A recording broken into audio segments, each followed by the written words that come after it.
Hello, fellow travelers, and welcome to another episode of Further Stars Podcast third season. For my loyal listeners, thank you for your support. It's an amazing episode because Arlen Escarpeta boards the mothership that's got found on NBC. Now come aboard as we go traversing the stars. Hi, Mr. Escarpeta. Thank you for coming to Further Stars Podcast. Glad to be here. It's totally my pleasure. So I will start with a question of inspiration. So what inspired your love for acting and who your earliest influences? Oh, wow. What inspired me to act is that it gave me self-confidence. I did something that I didn't think I could do. Never knew anything about acting, but it made me feel really good about myself. Earliest influences would probably have to be, oh my gosh, probably Pippi Longstocking, maybe, or anything early cartoons. I'm trying to think some of the things I remember watching growing up. Where the Red Fern Grows, Hmm. Daryl, Short Circuit. I can go down the list, but definitely the cartoons and Pippi Longstocking for sure. Oh, Short Circuit. That's a callback. That's a 80s callback. Oh yeah, 95 is oh alive. yeah. I do know the movie well. Do not disassemble Johnny Five. That's that actually it's such an underappreciated movie, and Sean Gutenberg is actually really good in it. Yeah, man, it's a great, great, great film. I love it. What do you think about the second one? I love them all. That's the Yeah. thing. So when it comes to like 80s cinema, like for me, that was, I mean, obviously you got early film and early TV, but the 80s to me Hmm. was just it's that in between before digital took all the way over, but Yeah. it was obviously outside of things were still being shot in film, money was being spent, Yeah. editing. It was different. I will say, for me, I grew up. I was born in 1980, so 80s. Like some formative years were my 80s, and Monster Squad. I love. That was one of my Oh favorite yeah, kids movies of all time. Labyrinth. They absolutely. don't make movies like that Yeah, anymore. yeah, So you're now in a TV show called Found as Zeke Wallace. So how do you get involved in yes, sir. Found? Uh, found me. um, Found was just an audition that came about initially, and it came at the right time. I had just come off of another series, David Makes Man, and I was about to test for a whole nother series, and that didn't work out. And I was really just I was in my feelings Yeah. to say the least, because it's hills and valleys, in the entertainment industry. And here comes this script for Found, and I was probably lagging a little bit on reading it. And my manager's like, "Did you read it? Did you read it?" And I was like, "Oh, I'm gonna read it." And then I read it, and got to the end, and I was absolutely in love with the characters, the story, the whole concept about it. And I called her back and I said, "Where are we with this? I would love to be a part of this project." And then, a couple auditions later, uh, it was, just glad to be here. Yeah, found me. So trust the agent is the moral of the story. Yes, yes. Trust my manager and my Right. agent. And they're both my managers now. So yes, trust them. And I think the cool thing about your character is that, I mean, you're the resident tech guy on the show, making sure you do all the high tech hacking things of that nature. Yeah. But the thing that's interesting about your character specifically is that he's an agoraphobe. And for those who Oh don't know yeah. what agoraphobe is, people who to make sure I get it correctly, people it's a fear of leaving your house, if I'm correct on. Yes, Okay. or certain spaces. Okay. It's a deeper or just another form of anxiety. It honestly can show up in so many different ways. Uh, some people have it in smaller doses. Like, oh, I don't drive that freeway. I don't drive that street. I go this way only. They feel safe in this specific area. Yeah. But yeah, Zeke's agoraphobia is his superpower now. That trauma and those things that got him to that place, he's been able to turn it into something that matters, along with the rest of the team in Mosley and Associates. We've all taken our trauma and turned it into something special. So yeah, Zeke's a special guy. So I think it's fascinating because, like I said, he's an agoraphobe. But as you said, he took that agoraphobia. He is the money behind the Mosley Crisis Management team. He's behind that, and also once again, he's a major part of this team. He does like the deep dives into into the tech stuff. Um, what does it say about him that he's able to take what a lot of people would consider a weakness and turn into a strength for himself? Honestly, number one, it says Zeke has a big heart. Certain times, when you think about money and people having money and what money does, money can corrupt, right? Another, I guess, string that connects money. It Money can heighten who you already are. So the fact that Zeke is doing good with these funds says a lot about who he is as a person and who he wants to be. Him being able to now turn this trauma into something special Hmm. where he's actually a part of a team that is helping. It just lets you know that number one, he's healing. Number two, he recognizes that he's not the only person out there that may need help. His healing is not one that is selfish, and I think that's everybody at Mosley and Associates. We are not just out for self. If we were, we probably just focus on our main cast, but Hmm. we really try to make sure that we're bringing bringing those other stories in there as well, and letting people know what's going on in the real world as well. Now, when you think about once again agoraphobia and having a character with agoraphobia, um, it's got to be something that I would assume as someone who's not an actor, but something that you got to kind of walk carefully on. If you're not careful, it could stray into exaggeration. If you're not careful, it could show that Yeah. it's not an issue whatsoever. So, how much of a deep dive did you do into people who suffer from agoraphobia, trying to get a sense of what that the correct road to walk is? I really dug deep. And the reason why is because what anxiety looks like on one person is completely different for someone else. Hmm. And that gave me a nice range and things to play with. And more than anything, rather than having to be an external, exposition of show, it has to start inside. Hmm. And that's what I really found, digging into agoraphobia and anxiety and these disorders. Like it's really an inside feeling. It's a feeling of being uncomfortable. It's a feeling of being alone. It's a feeling of fear, and you have to let that engulf you. And once that happens, the body takes over. Hmm. The breath takes over. The you you lose yourself. You Hmm. lose yourself for a few. And even when I am uh in Zeke mode, and I'm in character and I'm going through those moments, I feel so physically, mentally exhausted after those scenes. And it really does really give me a lot of empathy for folks that are really going through those anxious moments. It's something that it's brought me a very deep, if not more, respect than I had before.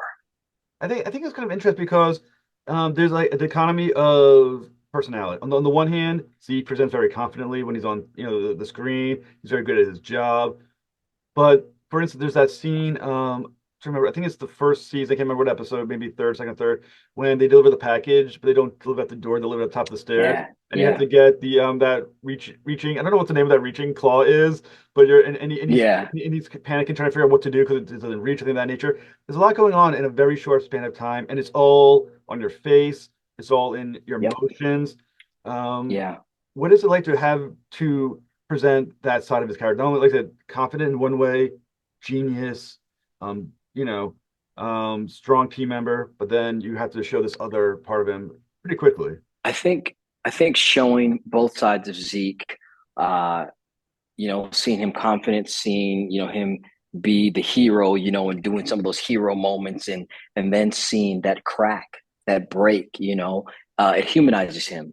That's who we are as people. We wear masks all the time. Hmm. If we are around someone that is younger or smaller, we automatically feel braver. And in certain situations, we feel like the small child. So Zeke wears a lot of masks, and I think, especially coming within season two, we're going to get to see what's behind the mask that he wears when he is not as confident and as brave. And hopefully, for Zeke's sake, he can learn how to bridge the two and realize their dualities. Neither one is not him. Neither one is pretend. Who he is with the mask on is also who he is with the mask off. And I think that's something that healing uh, and learning about more about himself and his mental health, he'll figure that out. Now, as you said, it's based on trauma that happened when he was younger. Basically, everyone on the team is dealing with some sort of childhood trauma on some level. Um, when you earned the role, how much of the details about what happened to him were you privy to, and how much have you learned as the show has progressed? Well, first off, thank you. I did earn it. I love that when you earn the role because I definitely earned it. Yes. Um, when I earned the role of Zeke, I was told enough that I needed to what to know what I would be carrying throughout this process. Obviously, we're blessed for a season two, 22 episodes, but that pilot initially, season one, I got enough to know what my baggage felt like. As we've been filming, I've gotten to look inside of that package a lot deeper and see what's packed in there. And there's still a lot there for me to really delve into. So I never want to know too much because I don't know how fast or how quick we're going to get to those places. Hmm. So to know enough is the safest place for me, at least as an actor, to be. I don't want to find myself ever playing the end or going too far or bringing too much in. So if I have any questions, NK, our showrunner, and Soné, our other showrunner, we can always reach out and call. We have some great writers, and they plant a lot of seeds in there. So if we ever have a question, they're open books. Yeah. So the stuff that you don't know, because honestly, when you're in acting, there's always those gaps. As you mentioned, how much are you filling in yourself with like a head canon for it, or and how much are you kind of just going on instinct from just what you know of being Zeke? Honestly, it's a little bit of both. You build a bridge. There's you, there's the character, and there's a lot of emotion and things happening in between. And at least for me as an actor, my goal is to build those two worlds so that way what Zeke feels is also what Arlen feels. What Arlen feels is also what Zeke feels.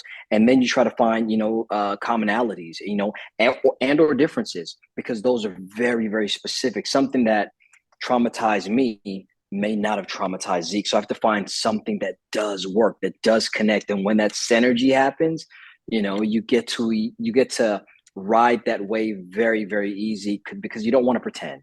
Like you said, especially for me playing Zeke, I do not want to cheapen or what's the word I'm looking for? Caricature. I don't want to make a Hmm. caricature of what this really looks like and feels like to people that actually go through this. So my goal is to bridge it with myself and my own emotions, and then just be messy. I'm not trying to be anything other than I'm letting it feel. I'm gonna let it bleed out. Now, the other thing that's kind of interesting too is being an actor. The phrase I always hear, once again, not being an actor myself, but what I hear from doing enough of my shows is acting is reacting, right? Is your ability to Yes. react against your co-actor. However, you're behind a television.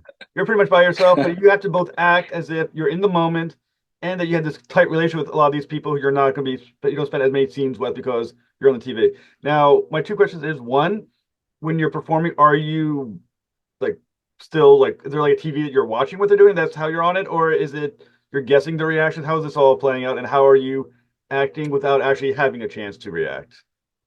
So it's actually a very interesting process for me.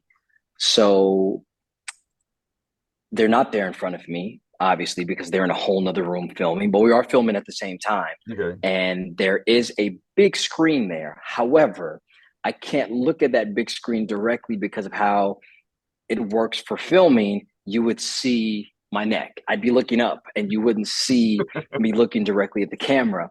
So we've come up with a very interesting process, but it does work and it is a challenge where I will go to rehearsal for the scene and I will stand in the room with them and I'll pay attention and I'll take mental notes of hey, Don walks in, he comes to his desk over here, Lacey is over there, Margaret. Gabby just walked out of her office. I'll take a mental note of everything that's happening, little snapshots, boom, boom, and I put it in my head.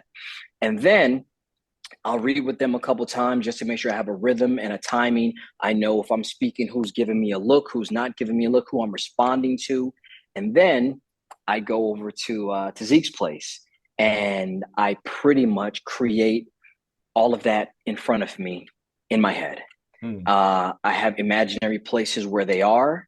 It's green screen without green screen, and I'm acting almost by sound. I can hear them, but I can't actually physically see them. And so they give phenomenal performances. And like you said, it's reacting. I'm listening and I'm seeing, and I know that this person is talking next. So then here they are over here, and I'm directing my attention here. And if someone says something over here that feels slightly more emotional, I may keep it here and bring my emotion down to myself, have a private moment, then come back up. It's a lot of great character work that I get to play with. I feel like I'm leaving with a lot more in my toolbox than what I came with, for sure. It sounds like a lot of work that you're putting through. Do you ever feel like going to the show producer and be like, "Can you just be done with this whole agoraphobia thing? Like, can you just be done so I can move on and join the group?" You know what? No, man. It's got to run. It has to run its course. Mm. And the reason why I'm so invested in Zeke that I want to see how it really plays out. I don't want it to be rushed. I don't want it to be too fast or too slow. Obviously, you don't want to milk it just for milking its sake, Yeah. but you want to make sure that it's healthy, so that way, that when Zeke does make his way out of the world that he's made safe for himself, that he's prepared and he's ready. And I think he has a ways to go before we get to that place. But he has some great friends that are there to really, excuse me, great family that are there to help him along. M&A is a family. Zeke responds to each of them in a different way. They all bring something different. So with them along with Zeke, I think he'll be okay. Do you think that he wishes he could be with the team though himself? Oh yes, yes, 100%, 100%. Every time that there is a cheers, welcome home, and he's there by himself and he sees them through that screen hugging each other and holding each other, or meeting the people that we're helping, or Mm. once we do help them and they're there and they get to say thank you, like those are moments that he wishes he could have. And it's a constant reminder that even when he has the mask on and he makes it look like everything's okay, it's a constant reminder that deep down inside, I'm still broken a little bit in some places, you know? Mm. But that is what makes him exactly who he is at the same time. It's a very double edged sword. Now, when you're thinking about Zeke, and obviously he's not a static character, he's going to grow as the show goes on, and just as any person would grow, you assume he's going to grow. Do you think the growth and his ability to overcome his agoraphobia is going to come from the longing for that family that that he can't join, or do you think it's going to be what they call it usually like exposure, slowly leaving house when things that happen, he has to keep going. Though I will say, getting like falling and stuff like that when he's on the stairs is not probably the best way for him to get used to not doing it. Yeah. But do you kind of do you feel like exposure is going to work best for him, or being the longing for the family will finally get him to say, I want to be with them so bad, I'm going to just do this? Honestly, I think it could be a little bit of both. I hope that it's a mixture of many things. I hope that his fear, helps him. The fear of being stuck and not being able to help those people that he wants to help. Season two, Lacey, Lacey is abducted by Sir again, and he can't leave. Yep. That should strengthen him. That should give him something to want to get to a different place. The little bit of exposure that he has had has, I think, pushed him further back in.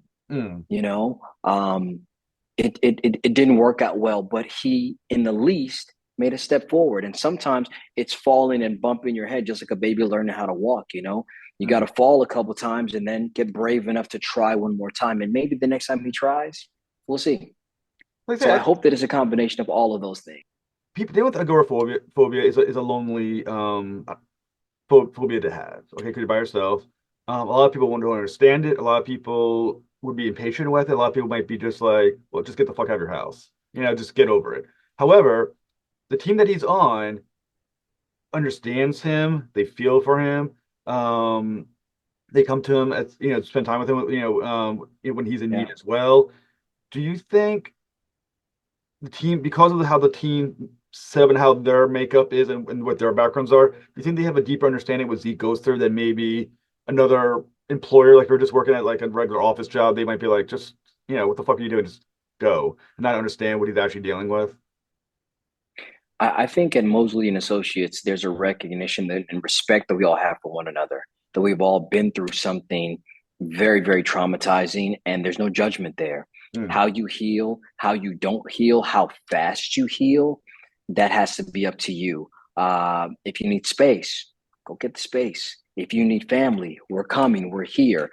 There's no judgment there, and I think that's the beauty of what Mosley and Associates is. We're all okay being imperfectly perfect. It's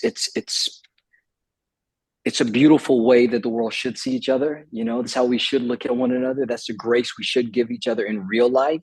Um, it's a TV show, so we get to really milk that and show that for certain.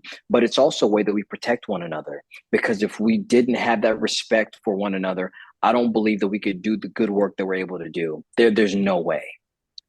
Now, being that Zeke is the money, but also part of the family, and he has created a deep family. He has his own family as well that seemed very tight with him as well, father, mother, stuff like that. But this organization became his new family, his found family. Gabby recently revealed a serious breach in trust, Yeah. which she admitted to. I don't know if it counts as spoilers at this point, because we were 2 episodes in, from what I can see. I don't know if I can spoil. I guess I can spoil what happened. But basically, that she'd been had served in prison for I think the last I saw about 9 months. Yeah. Um, Zeke basically said, "I'm out." When he found out about it, um, how deeply did he feel that? Was that a betrayal to him? Was that just a disgust to him? Was it? It can't be not be associated with it. How? What? I know we know what he decided to do. Where is that emotion coming from? I think that emotion comes from a couple places. There's obviously huge distrust issues there for certain. Hmm. Um, the work that we've done feels tainted.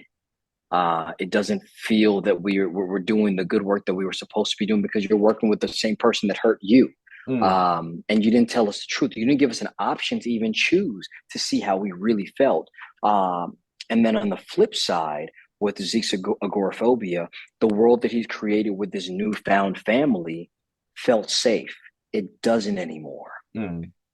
Things have to there's a new barter system that has to happen now, because that trust is gone, and so that moral invisible contract that we signed as friends and family, it's been burned to pieces. So Hmm. if we are going to be working again together in any way, shape, or form, we have to develop a new level of trust. A new contract has to be written.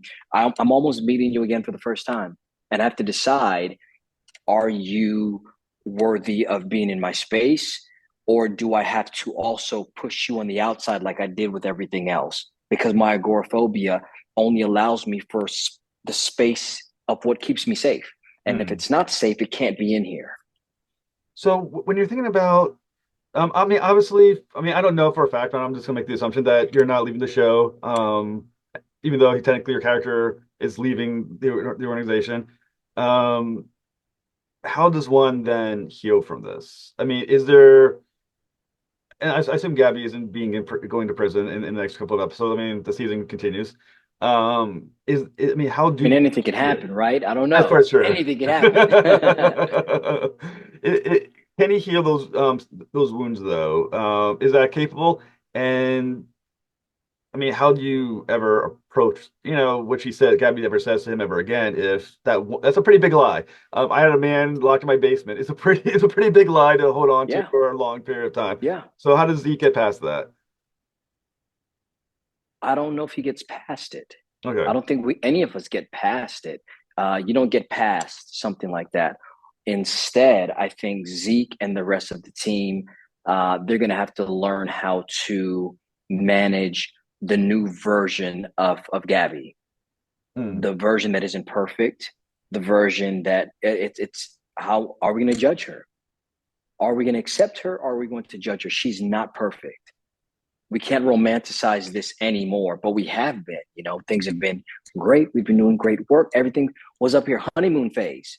Honeymoon phase is over. We had an argument, and now we have to figure out: are we still compatible? And are we compatible with me knowing that you're not perfect? And hopefully they can figure it out and realize that none of them are perfect. Everybody is flawed in one way or another, but it's exactly what makes us who we are. And hopefully, the things that we went through in the past are what strengthens us to be where we want to be in the future. So we'll have to see exactly how that plays itself out, but it won't be easy, and it definitely won't be something that is just one episode, snap of the finger, everybody's good. No, it's going to take some work. But it does also create two complications from my guess. My guess is there are two complications that this draws from. Complication number one, I assume, once again, not knowing the episodes, Gabby's gonna become well known as the lady who had a guy in her basement. That's a trust issue of those you're going to be working with, not only just the police, but she's gonna be, I assume, pretty well known because she was already showing up like Joy Reid and things of that nature. And you're gonna have questions of can the people they want to work with and they need to work with to will they trust her? And second, once it's revealed that so much of this solving of these cases were done by Sir, and now he's gone, how does it also impact the confidence of the group knowing, yeah, we thought it was us doing it, but we kind of didn't know about this other guy who was really kind of helping us out. So those two complications, how does those get worked out? That's the thing. It's a brave new world. They will absolutely have to wait and see how all of that shakes out and shapes itself out. Excuse me. But the reveal pretty much splinters everybody across the board, and I think we're gonna have to try to put ourselves back together in the best way that we can. Will it impede us from trying to solve cases? It should. If we're writing this thing properly, right? If we're telling a real story, it should impede us. Is there a level of trust that will be gone from within the team and within the community? 100%. Why not? There'll be judgment down the left, right. It's gonna splinter everything. The world that we've created so far has been broken up into a bunch of little pieces, and there's gonna be judgment every which way that you can think of. And we're gonna have to figure it out and see how we can put it back together. Humpty Dumpty. There's a good analogy. Yeah. Well, I mean, once I mean, again, that didn't end well for him, right? All the king's horses and all the king's men couldn't put Humpty Dumpty back together again, or is exactly. there? I think there might be more to it. So I don't Um, know. there was something I don't know. Sometimes on TikTok that's apparently the poem might go longer, but I don't know if that's a real thing or something they just made Yeah, up. we'll So see. I can't tell anymore with TikTok whether or not things are real. I looked for it online, I couldn't find it. But either way, yeah, that's a grim way of viewing what's gonna happen with the organization. The cool thing is that once again, you guys are in your second season. Um, are there now whispers of the third season already? Are you guys already getting like the thumbs up? Things look good. Here's the thing, honestly, if we aren't thinking about a third season, we're doing something wrong. Okay. You create something and you plan years ahead, because when and if the opportunity comes, you got to be ready to go. We were thankful and very happy to get a season two pickup, 22 episodes, and thankfully our showrunner NK and the rest of the writing staff, they were ready to go. You got to be ready for whatever it comes. You want the business to meet their creativity, and their creativity to be ready for the business. So Mhm. if the business finds itself ready for season three and wants another 22, I am more than 100% confident that our writing staff and our actors are ready to go. Yeah, we're So ready. Four, five, six. hey, you never know. CSI has been on what season like 30 or something like that, or Law and Order. So you never know. It's So true. what can our listeners look forward to? And because like I said, for last I looked, we're only up to second issue. God, too many comic book interviews. It's Episode number okay. Graphic episode. novel on the way. Hey, they should make a found comic book. They could make the Zeke action figure. So Yeah, why not? when what can we be looking forward to the next 20 episodes? Just like what can you tease and what's next for you after that? The next episode, the next 20 episodes of Found, the audience can look forward to a lot more cases of us, bringing people home, sharing those stories that you may not be aware of, and really enlightening us all across the board. And the same time, you'll get to delve into all of our backstories a lot deeper, which I think is the glue that kind of strings us all together. You want to know more about these people. Hmm. You've got a lot more Gabby. You've got a lot more Sir. Everybody loves and wants to know about Sir. It is on its way and then some. We are on episode 19 right now of 22 Nice. as I currently do this interview. And every script that I read blows my mind, man. Like when I read a script, it's like me watching the episode. So oh boy, you're in for a treat. That sounds You're in awesome. for an absolute treat. Yeah, it's wow. That's what I'll say. It's you're in for something special. We still care. We're not cheapening anything. The stories are still just as deep and heavy as they have been, and just as creatively written. And yeah, it's gonna be special. That sounds awesome, Mr. Escarpeta. It's been an absolute pleasure talking with you, sir, and I look forward to talking to you about season 3. Absolutely. Thank you so much. Have a great night, sir. Thanks for listening to another episode of the Virgin Stars podcast. Please like and subscribe. Return for the next episode when Matt Rowan, Sarah Wiley, and Zen boards the mothership to discuss Mist, Address Unknown. Their next voyage, travel on.